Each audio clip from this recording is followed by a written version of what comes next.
ఆర్థిక వ్యవస్థ ఇప్పుడే రెసిషన్‌లో ఉంది ఆర్థిక మాంద్యంలో. ఈ పరిస్థితి ఏంటంటే ఇరాన్ చేతిలో బ్రహ్మాస్త్రమే ఈ గల్ఫ్ ఆఫ్ హార్మూజ్. అది 1979 ఇస్లామిక్ రెవల్యూషన్ తర్వాత ఇప్పటి వరకు 47 సంవత్సరాలుగా అది తన జోగ్రఫీనే ఒక వెపనైజేషన్ ఆఫ్ ది జోగ్రఫీ అంటారు. ఈ బ్రహ్మాస్త్రం దాని చేతిలో దీన్ని ఇప్పుడు వెపన్‌గా ప్రయోగించింది. ఇప్పుడు అమెరికా మీద ఒత్తిడి.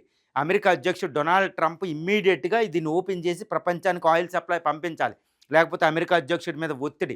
ముఖ్యంగా చైనా, ఇండియా, యూరోపియన్ కంట్రీస్ అన్నీ కూడా ఆయన్ని అడిగితే ఏంటి నువ్వు చేసేదని.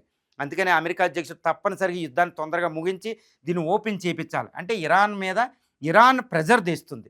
చూడండి ఇంత ఎయిర్ క్రాఫ్ట్ క్యారియర్లు ఈ ప్రాంతంలో అంతా మోహరించున్న ఈరోజు అమెరికా ఇరాన్ యొక్క శక్తిని ఈరోజు గల్ఫ్ ఆఫ్ హార్మూజ్ ఇదంతా ఒక పక్కనైతే ఇప్పుడు ఇదే ఇరాన్ ఇక్కడ యెమెన్‌లో హౌతీస్ ఉంటారు. వీళ్ళ ద్వారా పైరేట్స్ అంటారు. వీళ్ళు ఏంటంటే రెడ్ సీని క్లోజ్ చేస్తున్నారు. అక్కడ గల్ఫ్ ఆఫ్ అడెన్ దగ్గర రెడ్ సీని క్లోజ్ చేశారు వాళ్ళు. దీని ద్వారా రెడ్ సీ క్లోజ్ అవుతే సూయజ్ కెనాల్ దగ్గర ఇప్పుడు ఇక్కడ లెబనాన్ ఇక్కడ ఇజ్రాయెల్ దగ్గర మనకి హిజ్బుల్లా, లెబనాన్ హిజ్బుల్లా, ఈ పాలస్తీనా, ఈ హమాస్ ఉంటారు. ఈ లెబనాన్ నిన్నే ఆల్రెడీ మిసైల్స్ ప్రయోగించింది. వీళ్ళ ద్వారా ఇప్పుడు సూయజ్ కెనాల్ మీద అటాక్ జరుగుతుంది. ఇది ప్రపంచ వాణిజ్యంలో 50-60% ఇక్కడ వాణిజ్యం. అంటే ఏంటి?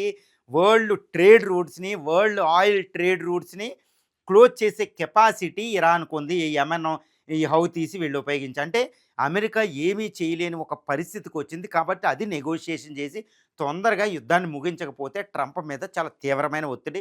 కాబట్టి ట్రంప్ వణుకుతున్నారు. కాబట్టే ట్రంప్ ఎట్టి పరిస్థితుల్లో తొందరగా యుద్ధాన్ని ముగించాలని ఒక వాయిస్ ఆయన వాయిస్‌లో ప్రెస్ కాన్ఫరెన్స్‌లో మనం చూస్తున్నాం. కాబట్టి ఇరాన్ తన చేతిలో ఉన్న హర్మూజ్ స్ట్రైటు, ఈ యొక్క గల్ఫ్, ఈ యొక్క రెడ్ సీ, ఈ సూయజ్ కెనాల్ లాంటి బ్రహ్మాస్త్రాలని అది బయటికి తీసింది. ఇప్పుడు అమెరికా మీద తీవ్రమైన ఒత్తిడి. తొందరగా యుద్ధాన్ని ముగించాలి. లేదా ఇరాన్‌తో నెగోషియేట్ చేసి యుద్ధ విరమణ, సీజ్ ఫైర్ చేయాలి.